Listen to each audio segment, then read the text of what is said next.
Welcome to Split the Defense, where Jordan Webster, Ted Evans, and Craig Pearce talk about the NHL and all things hockey. Split the Defense Can be found wherever you listen to your favorite podcasts. It's also broadcasted on Amherst Island Radio, 101.3 FM, and online at CJAI.CA. What up, and we're back on Split the Defense Hockey Podcast. I'm Jordan Webster with my co-host Craig Pearce and producer Ted Evans, welcoming listeners from the greater Kingston area as we broadcast from the Chumley's Kingston Tower of Power on Amherst Island Radio, 101.3 FM, CJAI, and CJAI.CA. We got a fun-filled show today for this Tuesday episode here in the same time, same place as we always are. We got Leafs to start with. We got some news going around the league. We are not going to talk about the Corey Perry rumor, and we got some Avs to talk about. So why don't you start us off with the Leafs like we always do, Ted? All right, let's go. All right, so guys, I know you're not happy about this. The Leafs lost back-to-back this weekend in OT against the Hawks, and then in regulation against Dubas's Pens. Lots of chatter online about firing Keefe. That's something that goes through my mind all the time. What do you guys think? CP? It didn't necessarily come to my mind right away after the weekend. But yeah, there is a lot of chatter going on. Like I'm just more disappointed in the top line, like Matthews and Marner. It's kind of a Keefe problem, I guess, because he's the guy that's needs to get them going. But I think a lot of it's just on them. So it wasn't front of my mind, but yes, lots of people are talking about it. Has it come into your mind yet, Webby? Only because I see it all over the place. But no, Right. What is that going to do? What are they going to do? They're going to fire him, and then Guy Boucher, who's already there, is going to be the coach? Like, what are they going to do? Bring in Jay Woodcroft? Like, no thanks. What are they going to do? Like, Sheldon Keefe isn't the problem here. It's absolutely not. The players need to be better. And it's funny because this whole time this has been going, Sheldon Keefe has been winning, except for in the playoffs. I'll give you that. We did win the one round. But it's always only one of the lines going. One of those lines always isn't going. It's stupid. So now we finally have Nylander having his best year and just driving that second line. His second line's fixed, no problem. And then the top line's just not a problem. No, it's a problem. It's a problem. So they got to get going. It's not Keefe's fault. What is a coaching change going to do? They need better defensemen. They need more personnel. They're injured riddled. These guys that they have out aren't nobody. I mean, John Klingberg isn't the best, but he's somebody. And Timothy Liljegren, he's somebody, right? He's not the best, but he's somebody. He's an NHL player. He's a guy. These guys are both NHL players when they're not hurt, right?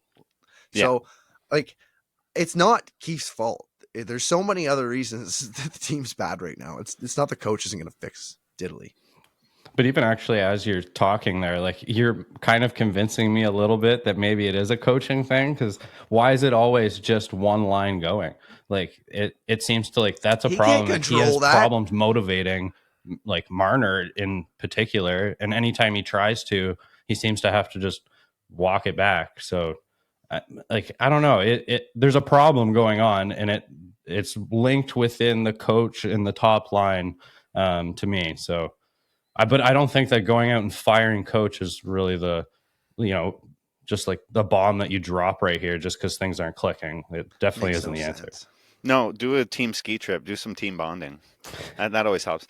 We had Reeves score one goal against Chicago, and then bam, right away we heard the Maple Leafs have loaned Alex Steeves to the Toronto Marlies. So did Reeves earn himself some more rope, Webby? I think it's just more of a matter of giving Steve's the weekend off because the Marlies play on the weekends. You can have this weekend off, and we're going to give you NHL pay. You've done very well. Nice. Because I don't know why he wouldn't get into a game. He should have. I know. He's been lighting it up in the A. So, I don't know why he wasn't played. But, yeah, I think they're going to probably stick with Reeves. I think it makes more sense having Reeves in the position that he is, where you can interchange him with kids. Right, you bring a kid up from the Marlies. Reeves sits a couple of games. You interject him back in. He maybe gets into a fight, scores a goal. Maybe just lays a big hit. You don't play him every single game against every single opponent. It's more of a matchup thing, right? I think that's probably Reeves' best spot, and I think that's kind of like I heard today. Everybody mentioned that if it was a 1-year deal, that this would be everybody'd like. Yeah, it was Kipper and Bourne. If this was a 1-year deal, that we would all really like this Reeves deal. But 1 year, 1.3, or 3 years at 1.3, you kind of expect that guy to play every day, right? No? Yeah. Like even if it was 2 years, it would be a bit better because, a lot of contracts, the second year is written off of. To having 2 years of a written off contract, and even like potentially 2.5 if he's not getting into the end of the season. Yeah, that's a hard pill to swallow. I don't think like I have no better explanation than you had, Webby. Like other than Steve's just getting to be with the team, getting the pay. I don't think Reeves has anything to do with Steve's. But Reeves, I think he will be in and out of the lineup. I think he was sitting because of a like poor performance, not because of like resting him. But he did have a better game in all. Like it wasn't just like that he scored. In general, he played much better, more of what you would expect from Ryan Reeves. So it was a much improved from previous. Yeah, That's absolutely. Fair. We got quotes from Tree Living's presser that we'll talk about later too, and he mentions Reeves as well. So yeah, there's going to be some talk there for sure. We will talk about that. We got some tweets here from Jeff Vallette, a guy we've read tweets before. I think Webby said he's a good follow. So he says after opening week, Vayette, I'm not sure. Vayette, yeah. Vallette, yeah, sure. After opening week, Edmonton is 6-10-1, 6 regulation wins, 5 multi-goal wins, an even goal differential, 55.1% Corsi, 55.7% expected goals. Is that what that stat is there? That last one? That is, yeah. Yeah, and Toronto, alternatively, 8-6-3, 4 regulation wins, 3 multi-goal wins, -3 on the goal differential, 50.4% Corsi, 48.9% expected goals. So and he says not going full doomer, but scraped points from OT games are hiding a lot for Toronto. That all coming basically as a response to his tweet saying Oilers have more regulation wins than the Leafs, by the way. He says Toronto could get out of this, but we shouldn't pretend it's not concerning that a team that was top 3 in regulation wins the last 2 years in a row is now in 28th at the quarter season mark with no obvious signs that they will fix that besides, well, they beat mediocre teams in OT a lot. He said it would be hypocritical of me to not feel this way after pointing out the risks of running on the edges of wins when it's other teams doing it anyway. He says good teams don't rely on winning the last bounce. We know that this team can do this, so acknowledging the issue is important. Is it time to worry yet, CP? Is this the time? Is it time to worry? I don't know. Like Can I just stop before you answer that? I just have this thought in my head. I don't want to lose it. No, you know what? But I was just thinking. I put this in here, and I'm just thinking a totally new storyline on this. This is a copycat league. Did the Leafs go out and get Brad Tree Living? And Tree Living's like, I'm not going to copy the team who won the cup in Vegas. I'm going to copy the Florida Panthers. And so now he wants a goalie that, can stand on his head, and he wants to play tougher, have terrible stats, right? Horrible stats, but win games on rush chances. Is that what this team has turned into? Sorry. Now go ahead. Is it time to worry? Like I'm just getting out of worrying, like I was kind of before the Sweden trip, I was in a real place where like we went into Sweden like with a good taste in our mouth. They had coming off of 2 good wins. Then they do play well in Sweden. And so now it's just kind of like this little hiccup. So I don't think it's time to worry. I think both Edmonton and Toronto are going to be better teams in the later part of the year. And maybe like you're saying, Webby, like that's beneficial. And that's how cup teams win, and the team like Florida who didn't win, but played really well. They had that progression throughout the season. They figured out how to play together, right? And it's a team that has been built. I hope that's not true. Yeah. All right, go ahead. I don't want to be built like that. Sorry, I don't have nothing to say. I'm just trying to say I hope we're not like the Florida Panthers. Oh, I don't wanna be see. like that. Yeah, I kind of I've lost my train of thought Sorry. there, but go ahead. So you're not worrying is your main point. Yeah. Not time to worry yet. Yeah. You're worrying obviously what about other than becoming the Florida Panthers? Are you worried about this team, Webby? Like just is it time now I'm starting to worry a little bit. Yeah. Yeah. I like to see like they just haven't dominated for a long stretch of time yet. They haven't went out and been like, yeah, we are the team yet. They've won a lot of close games. They've been down a lot. They've got scored on first a lot. I just think that maybe I'm not so much worried as I am like I don't know what else you would call it. Like I'm looking at it. I'm certainly aware of Yeah. of what's going on. I'm not just in bliss right now. Certainly aware that everything's not perfect. That's fair. Yeah. Because like you see teams like I remember like I mean I know they win the cup every year, but like the 2 years in a row that Sidney Crosby's teams won the cup, they were dynasties. Like those guys were so good. You saw Tampa play, you were just waiting for them to win the cup. Like they were so good. The Avs on their upcoming, they were just so good. Like they just won those games. You're just like you can't even beat these guys. Like you know what I mean? So it's like the Leafs just haven't shown that. Yeah. Haven't seen it yet, but yeah, quarter season mark. I don't know. Maybe it is. Maybe it is time to at least be aware of it. I think that's smart. We saw a changeup on the first and second line. Matthews and Marner, bit of a line shakeup. The lines at Leafs practice. We saw Nyes, Matthews, and Nylander, and then second line Bertuzzi, Tavares, and Marner.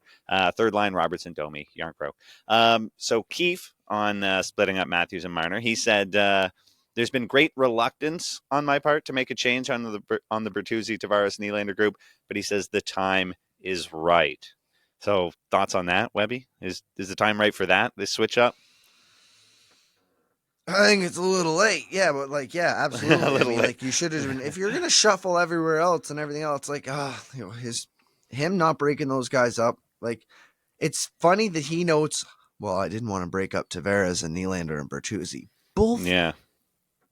baloney. You didn't want to break them up. Matthews and Marner, they wanted to keep trying until they figured out it's not working. Now they've all accepted it's not working and they're going to move on and try something else. If you're going to tell me right now that Matthews and Marner didn't accept this and that they have nothing to do with this, then you're wrong. Because Keefe wanted to do this probably earlier in the season, but he talked to them and they said, we think we can still find it. So he let them go and he gave them that leeway because they've been so good. They've kind of earned that leash, right? Like big time. Give them a chance to find it. But now at 20 games, like they haven't found it. It's time to change things up. Willie's really good. He deserves to be on the top line. Mitch Marner, he's a great player. Absolutely superstar player. Like I'd trade Connor McDavid for him and other people, but in fantasy. Yeah. Anyways, but William Nylander deserves to be up top. And I think Mitch and John have had good chemistry before, so like I think yeah, it's long overdue that they tried that of the mixing up instead of all the third line and the other guys that were playing around at Yarncroke everywhere. Break them up. You a fan of it, CP? Was this the time, or too late? Like Webby said, maybe. I think it's the perfect time, just like Keith said. Yeah, I think that Marner and Matthews had like a bunch of really big games to start out the season, and that's what kind of like made it look like this maybe wasn't lost hope. And there was no way that you're going to split up the Tavares line, or we'll call it the Willie line now because we know who drives that line, but because it was the only thing that was truly working, and it was getting them wins.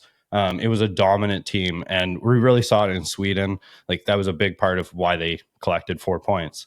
And the last two games, though, Bertuzzi's kind of been the most noticeable guy. Like Willie's taken a slight step back, like not quite as dominant. And so I think if that line's now not winning you games, so yeah, it's time to shake it up.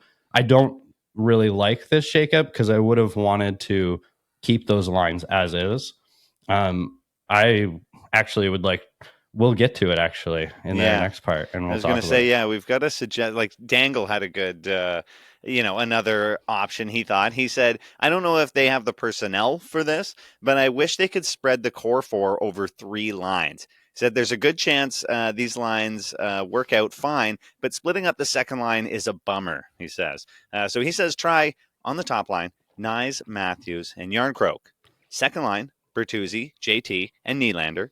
And third line, Robertson, Domi, Marner. You guys agree with that or disagree? I couldn't have looked smarter at work today, because this is what I was preaching to my coworkers. And then all of a sudden, all this stuff Dangle happened. I tweets just it. laid the seed of, I thought that they should split up Matthews and Marner. And everyone's like, wow, that's a crazy idea. And then news broke, Yep. And then I was like, but that wasn't exactly what I wanted. And then Steve Dangle comes and hands me this. And I was like, yes, this is exactly what I wanted. And, and I feel like Confirmation. Yeah. Yarn But there's only Croak and so many minutes, right? Like, unless Yeah. everybody's willing to take short shifts and everybody's getting Marner, off the though, ice. Like, I collects prefer a minutes top elsewhere. heavy line. Yes, yeah, okay, but like, I'm talking about scoring minutes and threatening minutes and minutes you're trying to gain offense with your peers. Like, I'm talking about, like, why not William Nylander, Austin Matthews, and Mitch Marner, No. and give Tavares the other two? Like, we already have a dope third scoring line, so we'll give him Nyes and Yarncroke or something. Nyes and Gregor. Gregor's been fantastic. Nyes and, somebody else. But why not? I think that would be more effective, having a loaded top line. Ask Ted, how does that work? I was going to say, I would. Total top line works pretty good. Yeah. I would And vouch I for mean, that. like Boston, loaded top line. Colorado had a loaded top line. I'm just saying, that's what they do. Like, The big three. Just Yeah. very I like those different big lines. loaded top lines. Like the Leafs loaded top line is so skilled heavy, and it just yeah, but you're doesn't thinking have last something year's that William Nylander on that line. No, think this year's William Nylander with Matthews and Marner. Yeah, they've done it. Holy- They, yeah, they've I know, tried and it it looks here. great. Yeah, It looks yeah. I great just don't every think it's time. something that sustains and over, like, especially 82 It's the other lines 82 take too games. much of a hit. That's the problem. They could keep But it. yeah, And I'm pretty sure yeah. they could do it if they had the horses to keep the other guys going underneath, for sure. But that line itself is great. So I just don't know. Like, I don't want try it. Like, it's obviously not in Keefe's coaching strategy book. Right? Yeah, Like, I he think doesn't want to do something like that. if we go back to Steve's thing here, I just think that, like, Marner's he gets minutes so many different ways, and he's a guy that you can just throw in on the top two lines too, because he can basically just play anywhere, except for center. But actually, he could even fill in. But I think that having him as more of a floater, but primarily the third line is a spot. It might not make him happy, but I think it'd be something that'd be really cool to try, and something that they just have never done. I've never liked that whole like not being happy on the third line, especially if the team's trying a new setup and they're not rolling it like a 1-2 and a top six, bottom six. If they're rolling it like 3, then there should be no shame in being on the third line. Right. Make your third line the second line and make it the first line, like. Yeah, exactly. Yeah. But yeah, if they get it and they roll that, that's cool. We that's talked why about the start of the tweet, just before you finish, that's why they just note the start of the tweet. Steve says, I know we don't have the player personnel to do this. Yeah. Notice that's the very beginning of it, because there's not enough good players. There's not enough the supporting cast to spread them out that much. Like, you just can't do that. Yeah. Yeah, and that's what you find. I mean, that's what I always worried about with the Avs when we went on that run and you have our big 3. It's like, well, hopefully these other guys who at sometimes weren't necessarily guys that people knew names of, and then they got those names because they stepped up in those times. So yeah, that's what you hope for, obviously. We talked about Brad, talked about his presser and some quotes and where the team is at. We're going to get into this right now.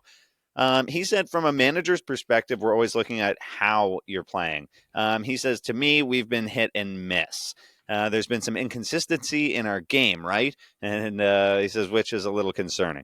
So Treliving said Monday during an important impromptu scrum at the club's Etobicoke practice facility. Finished it off. He said, well, not finished it, but he finished that thought off by saying, my overwhelming theme is we just got to become more consistent as a group. And then he went on to address several concerns surrounding the team. So we'll start with the first one, Klingberg, the Klingberg injury.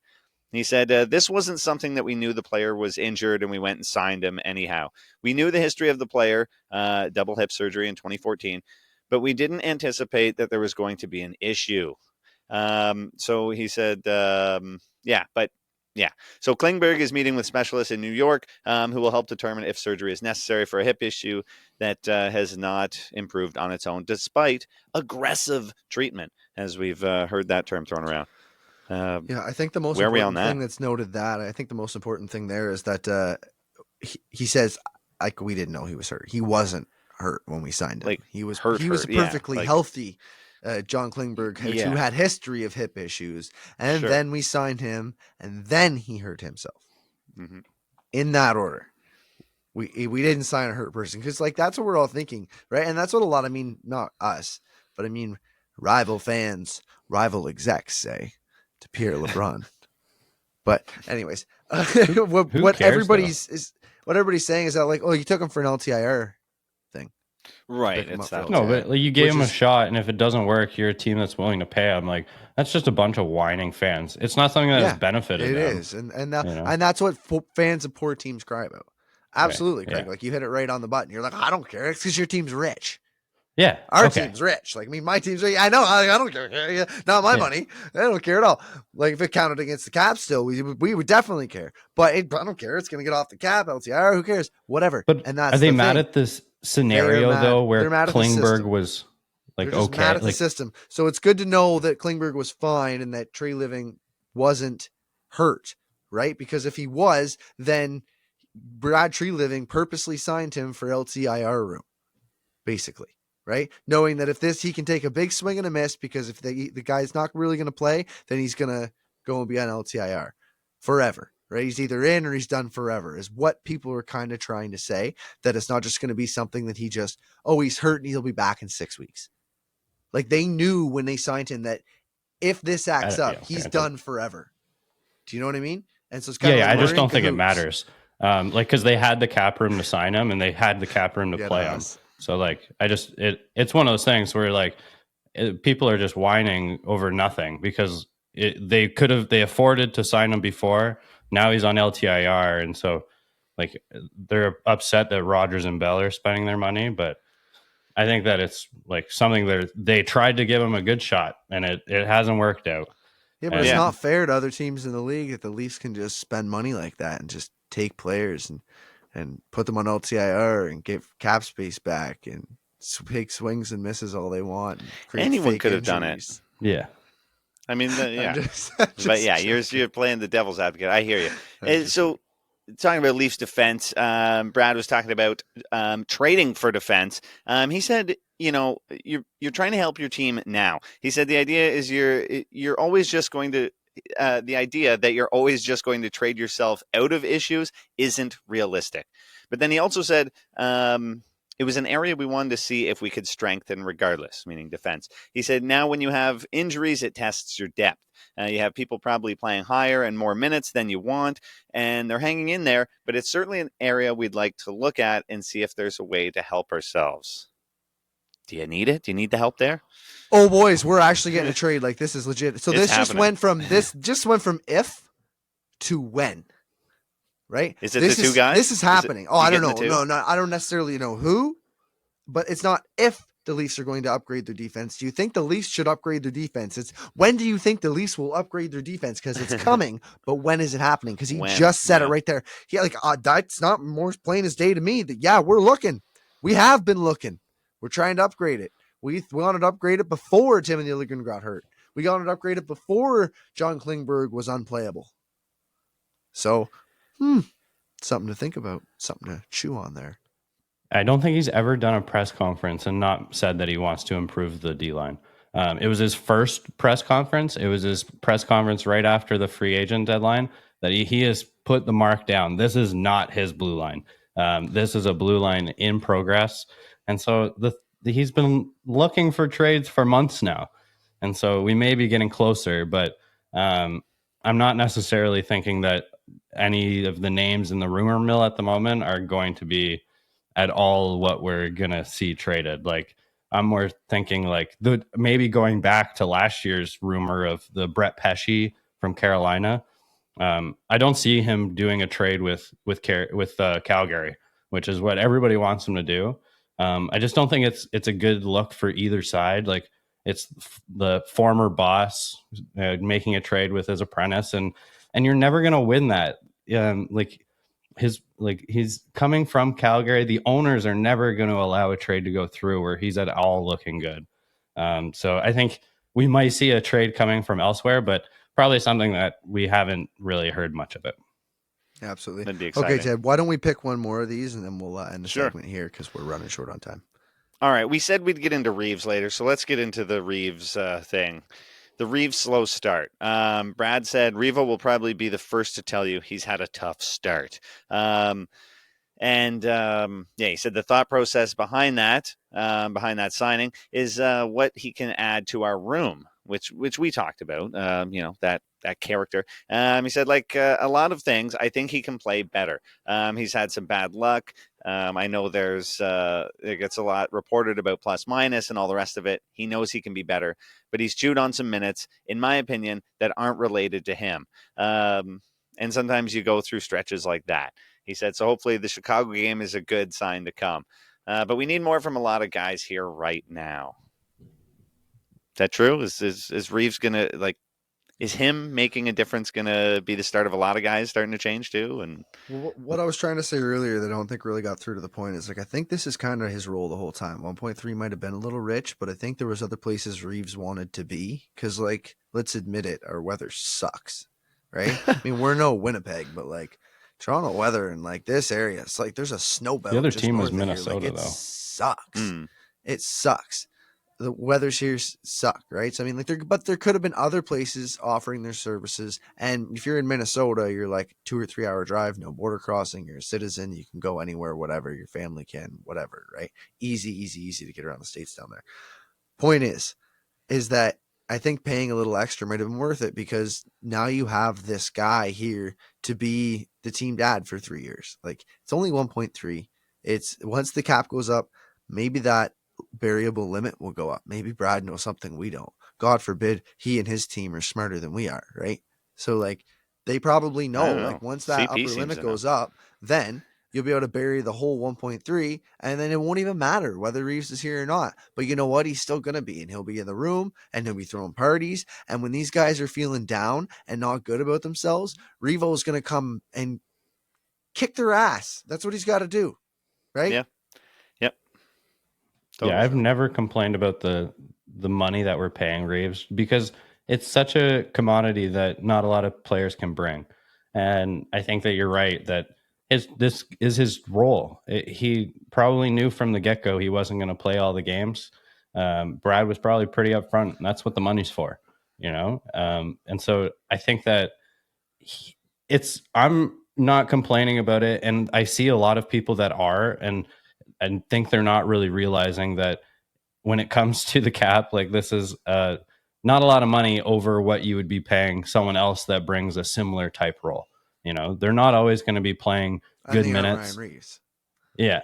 And also I agree with Treliving where Ryan Reeves has been on for a lot of goals where he had nothing to do with it being his fault. And actually there's been plays where he's pointing where other people should be on the ice. And so I think that it is one of those things where you have to wait for a full season to really get a good grasp of some stats. And especially if you're looking at plus minus, that's one of them. And we only look at that stat in extremes, minus, right? Though, right? Yeah, we knew that coming in. Yeah, absolutely.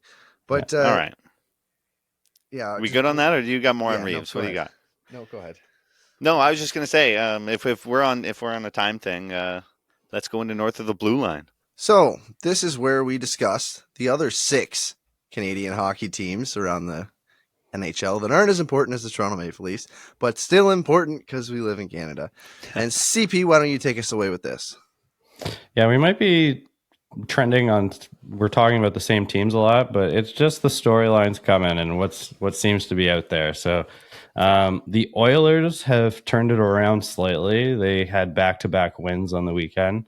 McDavid, 9 points. Let that set in. 9. That's crazy. Over the weekend? 2 games? Yeah. 2 games. Yeah. He had 5 points and then 4 points. Unreal. That's the McDavid we know, right? That's what we're used to, at least Yeah. at certain points of the year, right? Yeah. Yeah. And so also the goaltending's been okay. I'd say that they've been outscoring their problems, but a shutout from Skinner. So True. not too bad. 8-2. I think the Was that goaltending the could have night you been dropped worse. him in fantasy? Yeah. So I have Skinner in fantasy on both teams, and then I dropped him because he was awful, and then he gets a shutout the next day. So Oof. If we're yeah, gonna I talk got to fantasy benefit in first- one league, but not in another. If Yeah. we're going to talk fantasy for a second about me trading you Connor McDavid, even with 9 points this weekend, I still wouldn't have beat you this week. It was way far behind. Way too I far know. behind for that. Yeah, yeah. I was like 0 by like 16 assists. So I was like, And when it yeah. came down to it, you could have taken away all the things that David contributed, and we just needed blocks and hits. Literally, it came down to the tough guys on our teams to determine. Yeah, the I game. had you until last night, the end of the night. Yeah. It was like I went to bed. I'm like, yeah, right on. Woke up this morning. I'm like, Yeah. how did that happen? Evander Kane got 10 hits. Yeah, I'm like, what? He got what? Yeah. Yeah, That's it's Get actually away been. from I me. watched both games, and it's looked like a different team. It's hard to tell with them because they're so hit and miss. But defending still kind of an issue. Goaltending was better, but really just the offense was clicking. And I think when you were alluding to those, when we were doing the Leaf segment and the Corsi stats and expected goals for Edmonton, they're not. They've always been good, and so I think they're kind of. Like regressing back to the norm, positive regression, I think they call it. But I think, and also there's rumors they might bring up Campbell. Really, eh? Yeah. I mean, he wasn't going to be in the AHL for the rest of his career, No, was he, do you think? Or I don't he's think always- it's too big of a contract to be. Yeah, There's no exactly. absolutely no way, No, no, because if exactly. you leave him there, then you can't even trade him. Like Yeah. they're going to take a chance to see maybe if they can play for them, but if not, maybe somebody else will take him. Like, Yeah. and maybe if they retain half, even like at that point, like it's better than if you retain half on a Jack Campbell trade, then you still have less of a cap hit than you do if you send him down to the minors. Yep. Yeah, you save like an extra $1.5 million to $2 million or something. Yeah. And Calvin Pickard, like nothing against the guy, but I don't think anyone thought that he was going to be the saving of this team. No. So I think that Campbell can do at least as good as him, and it just doesn't look as bad too. I think they're taking such a hit from it that I think that it's a better. It looks much better if he's actually on your roster. But one thing though to keep in mind, they played Anaheim and Washington. Right.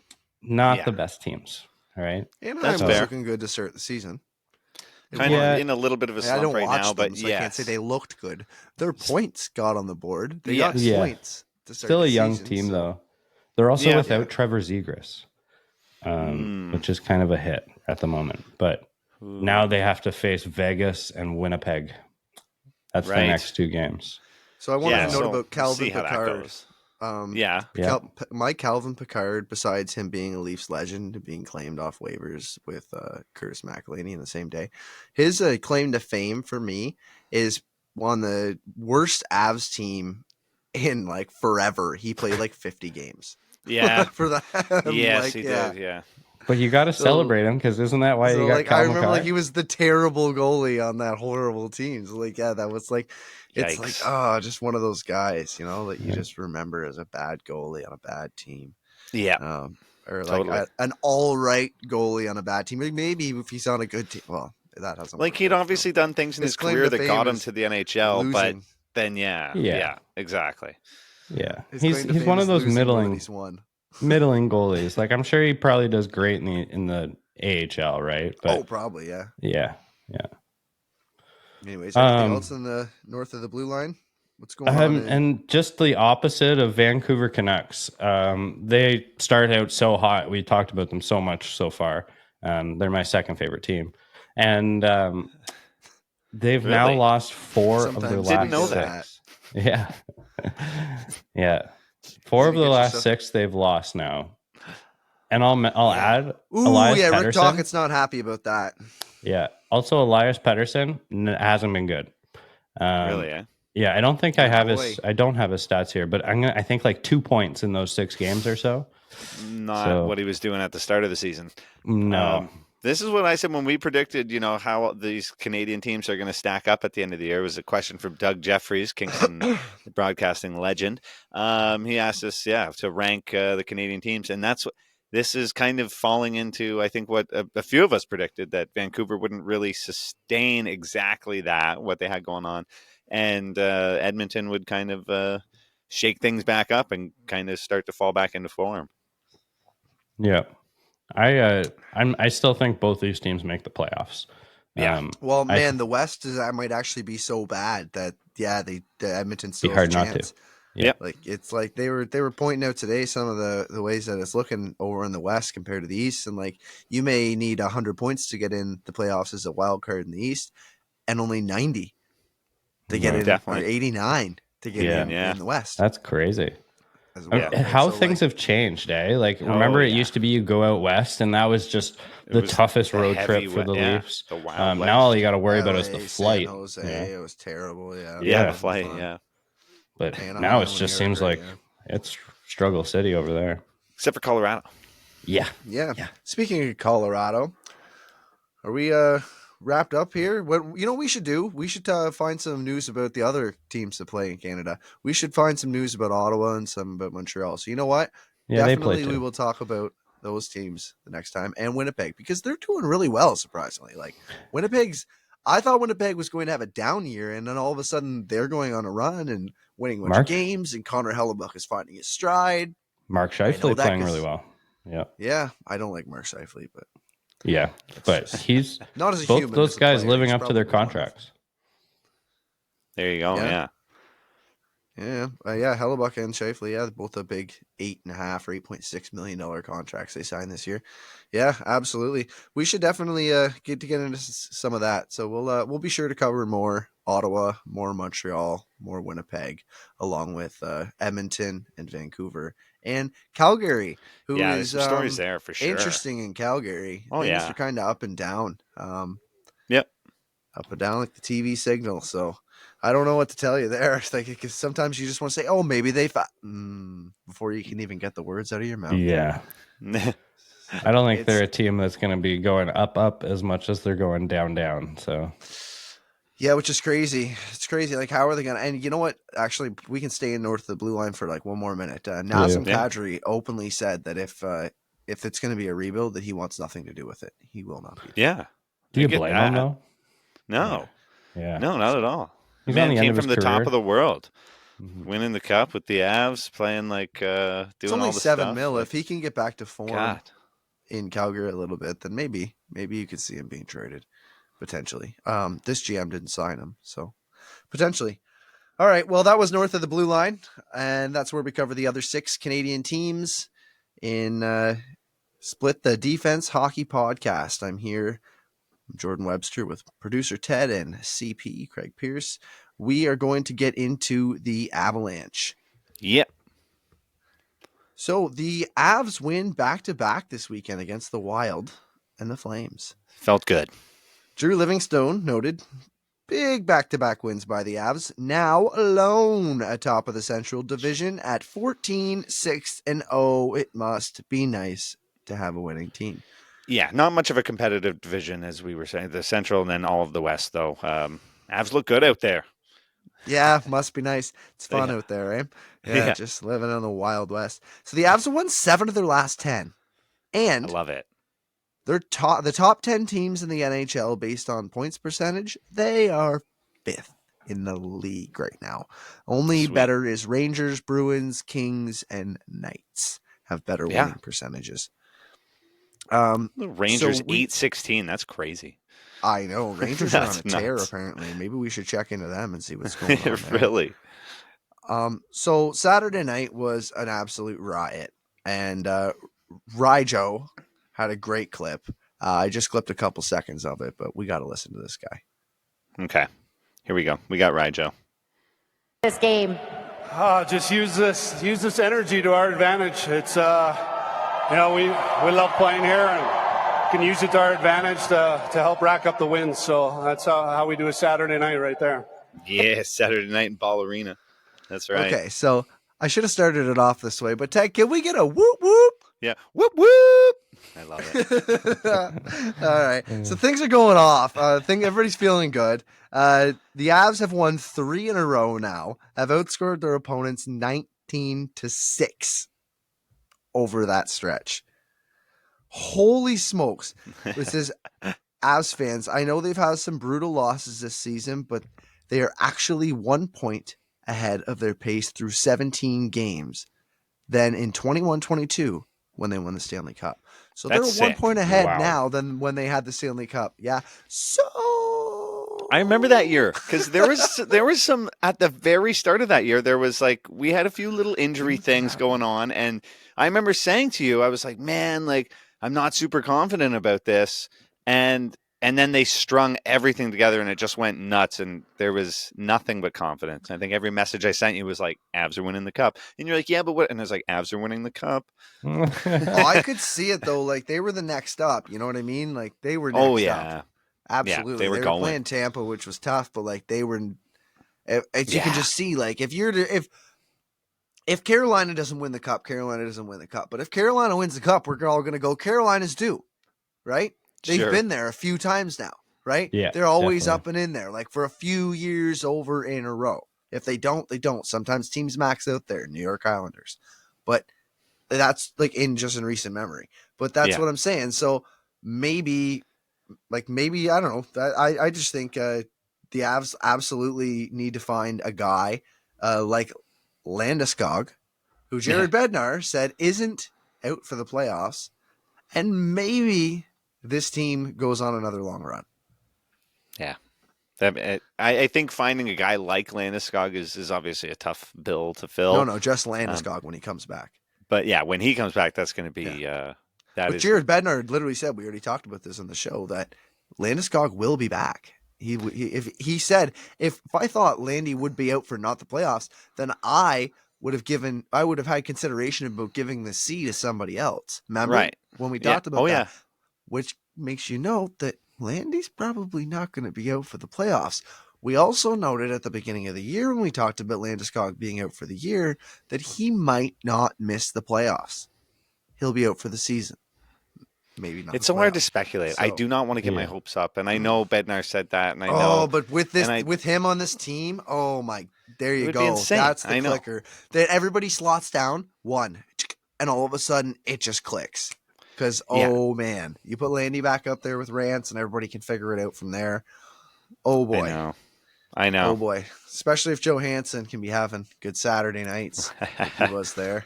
He's been scoring goals lately. Yeah, picking it back up, doing what he should be as a second line center.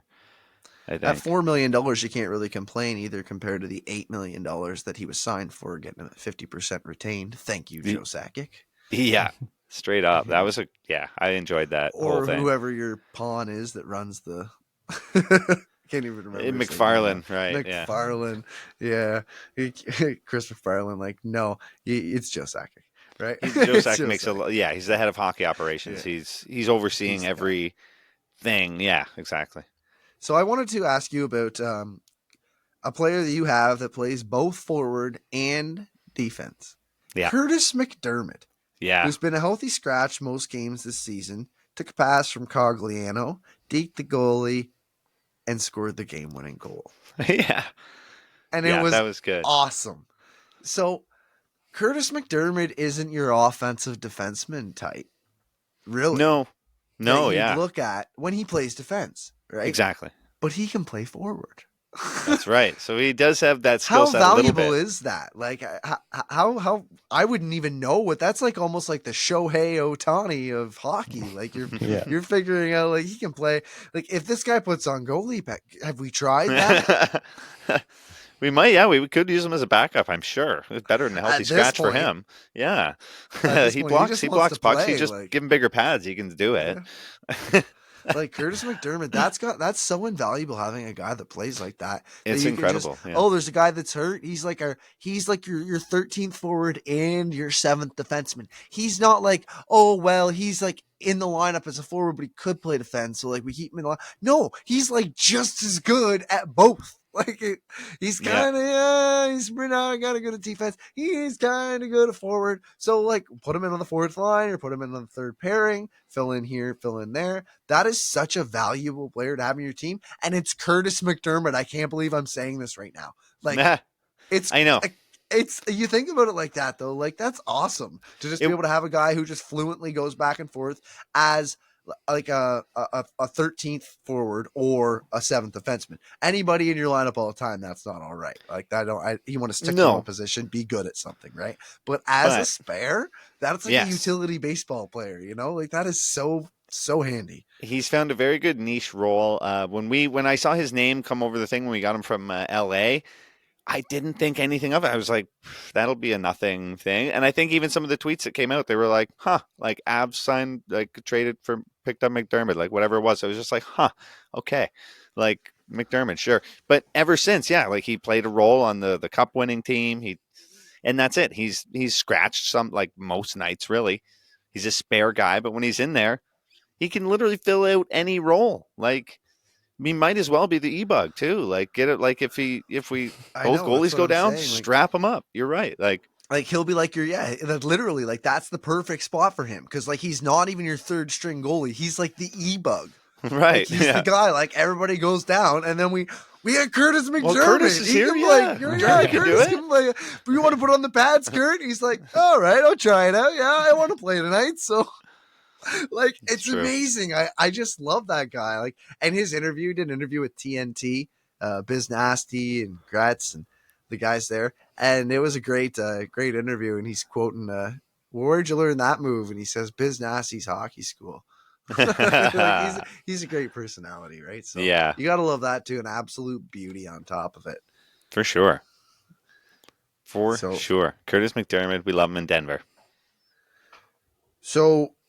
Little bit of a down before we come back up. Okay. Sam Girard has announced that he is going to be entering the Players Assistance Program.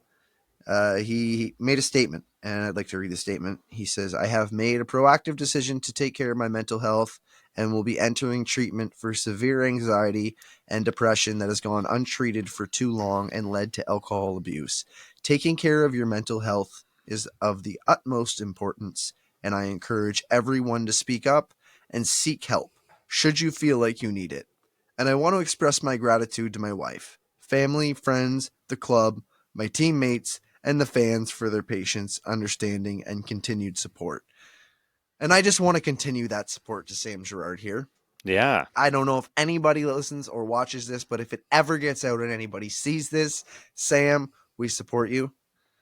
You're a stud, Le Tornade. Go and get him. He's going to do it. He's young. He's got it in him. He's a stud. He's going to be back. Yeah, and he's right. Anyone out there dealing with that, he's right to speak up and get it dealt with because it can lead to things. Like even he said, it's led to, he said, some alcohol abuse, and he's getting that checked out and checked in, and that's good. It's good. Good on him. And it's tough, but like I really don't know how to say this without sounding like a D word, but like I'm going to try and do it. Like these guys, they have to understand that we speculate a lot, and we were all speculating about trades about this guy and where he's going and like things like that. But that's just the business side of things. People are saying that like he should be traded, and that's not because they don't want Sam Girard the player. That's because they think that he's such a valuable asset that they may be able to fill a hole that's greater need than the hole that he fills right now. Right. So like, trades in that way, it's hard to speculate of something like that and then find out that actually the player is going through something. Not too dissimilar to the Corey Perry incident. Like we have no idea what's going on there. Right. So it's really hard to, it's really hard to speculate anything. Like the first day Perry went out, I was like, they're trading him already. Like already? I mean, I was thinking the first day they signed him $4 million. I was like, okay, you cut that in half. That's $2 million. Corey Perry at $2 million is a very valuable player if Chicago is willing to retain. Right. Yeah. I couldn't believe they were trading him already, and we didn't, I don't know if we talked about it that first day or not, but it's so far nothing's come out, and it's personal reasons, and it hasn't come to that yet, right? Yeah, So until you get a statement. It's hard Yeah. to talk about that stuff about like Sam Girard being traded, and I just want to say no ill will, no hard feelings. That we love Sam Girard as the player, and we Big time. hope the best for him to come back.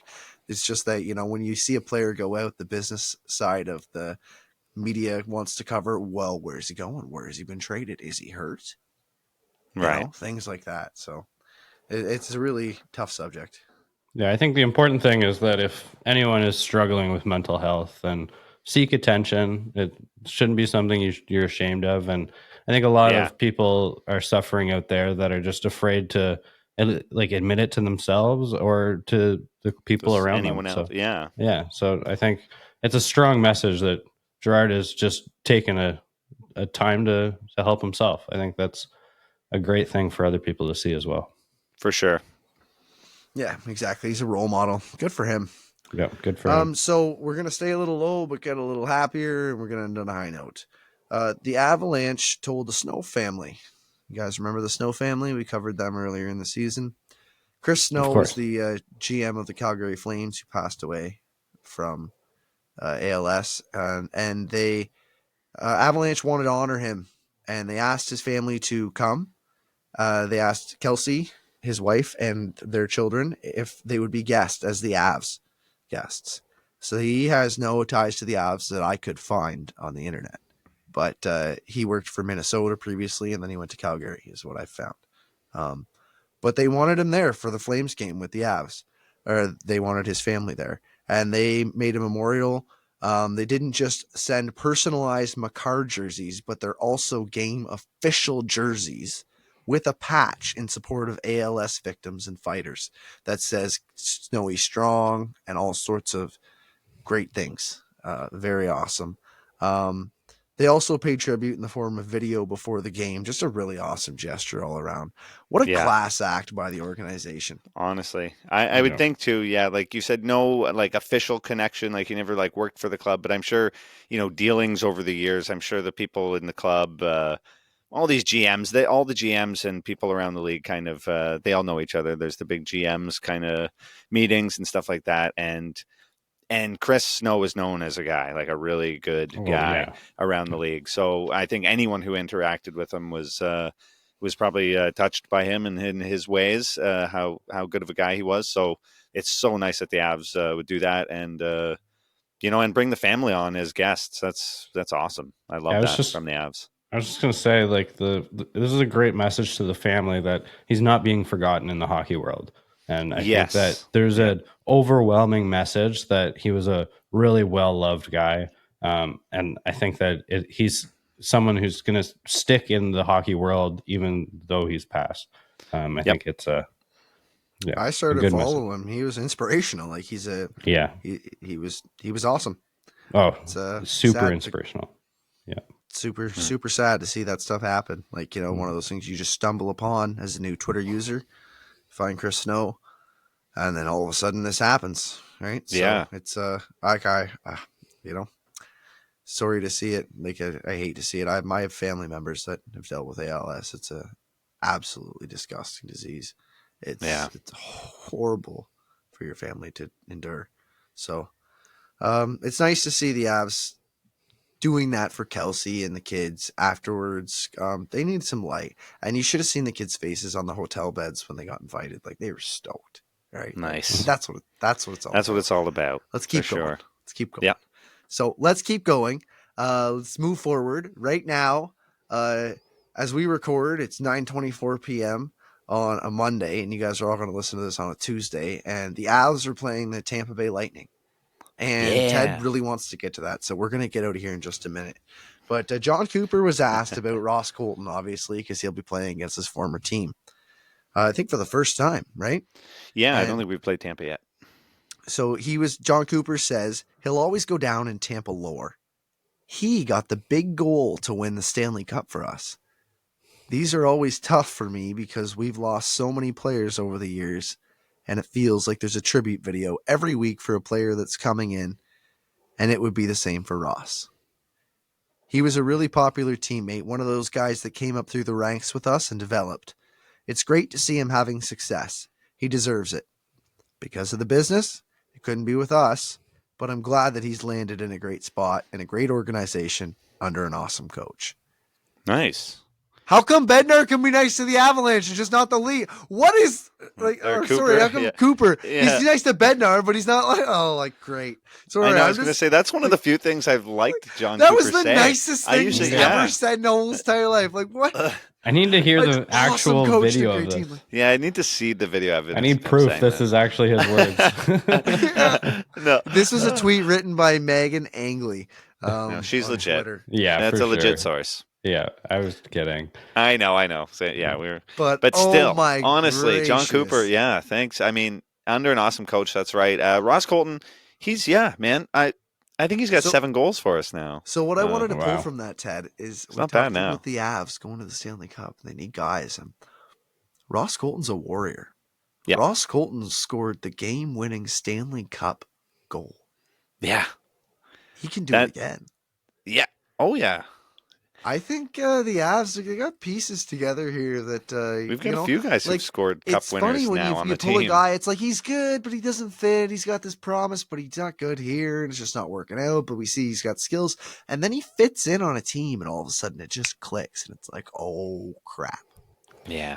He's only making $1.5 or $2 million because he has a skill, but he's not great at it. And all of a sudden they've got 4 of them that click this year, and they're winning the cup. Yeah, Ross Colton, I think, could fill in on any team. He just plays the right way, and I think it's not just about like getting the Stanley Cup winning goal. It's about all the other games where he just puts in all of the hard work. Like that's maybe the low key best signing for the Avs in a while. Yeah, I like the Colton signing. Mm-hmm. Quick note about Ryjo too. I know as we're recording, the game's going on. He scored the first goal for the Avs. It's 1-0 as we're recording. Right on. Yeah, I'm starting to like him a lot more and more. I know. I'm really starting to like Ryjo here. I just want to do one more thing. It'll take me about a minute and a half because this won't be relevant in a couple of days here. I got some news from our Minnesota Wild insider. Yes. Minnesota coaching change. The president of hockey operations and general manager, Bill Guerin, today announced that the team has relieved head coach Dean Evison and assistant coach Bob Woods of their coaching duties. Ooh. Sources tell me John Hines will be the 7th coach in Minnesota Wild history. They're 5-10-4 to start the season. That's not good. I'm just going to let you know right now. 7th in the lowly Central. And I hate to say it like that, Ted, but it's not good over there. No. And 7-game losing streak. I had to know, sucks. so what is happening over there? So I checked in with our insider, Mickey Toohey, and this is what she had to say. She said, not unexpected after this weekend. GM Bill Guerin last week was defending Evison, but after more losses, and these ones to teams in our division, he had to make a change. It also made sense that they cut Bob Woods because he was in charge of the penalty kill, which has struggled. But I'm going to go out of the way and say it sucked. That's my words, not Mickey's. Hasn't been good. Yeah. I don't know a lot. I asked her thoughts about Hines, and she said, I don't know a lot about him, but someone described him as having gone through the NHL wood chipper, being put back together with glue, and now stuck behind the Wild bench. I'm not super optimistic. Oh my God. So I said, do you think the Wild switched to tank mode now? And she thinks, no way. Craig Leopold, the owner, and Bill Guerin have said they won't tank purposely. Anyways, no, they are always in win now mode despite cap restrictions and such. Yep.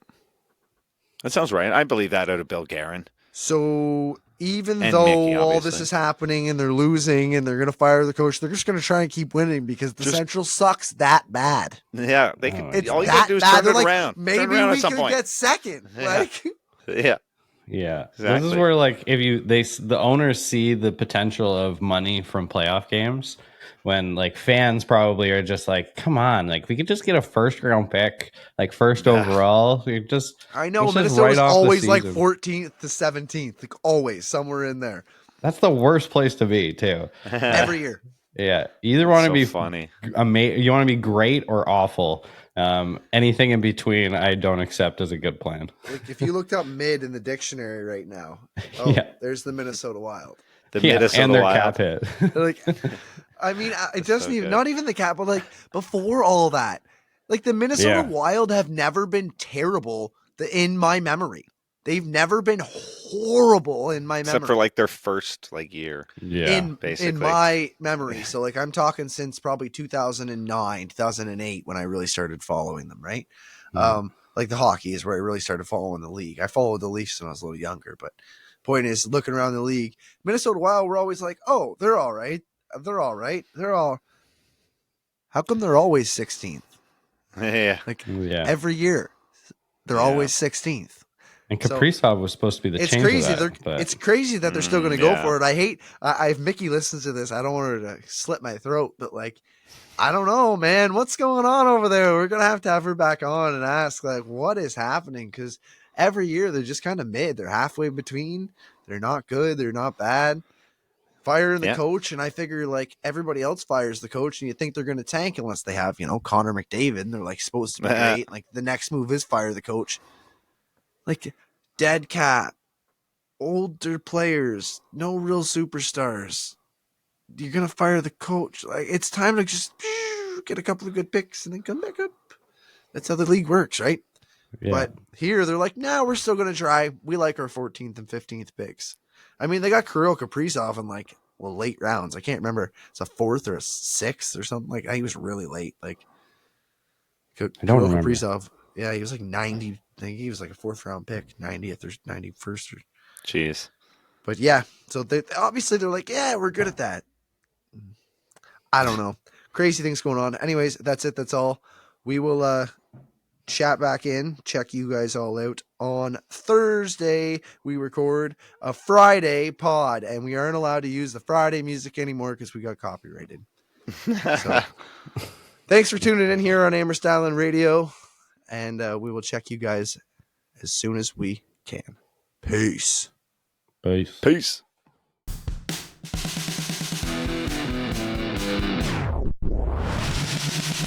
You've been listening to Split the Defense, where Jordan Webster, Ted Evans, and Craig Pearce talk about the NHL and all things hockey. Split the Defense Can be found wherever you listen to your favorite podcasts. It's also broadcasted on Amherst Island Radio, 101.3 FM, and online at CJAI.CA.